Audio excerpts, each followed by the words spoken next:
আলহামদুলিল্লাহ আমাদের করপা শামসুল উলুম খাদিমুল ইসলাম মাদ্রাসার হেফজখানার মস্কের সময় একটি সুন্দর পরিবেশে মস্ক হচ্ছে।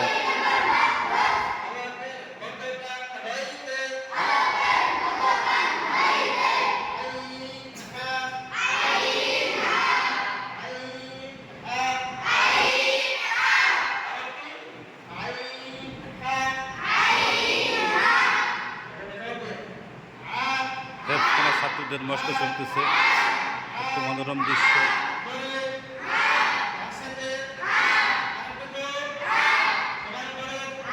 আপনারা সবাই ছাত্রদের জন্য দোয়া করবেন। আল্লাহ পাক যেন সবাইকে আল্লাহ হক্কানি হাফেজ আলেম হিসেবে কবুল করেন।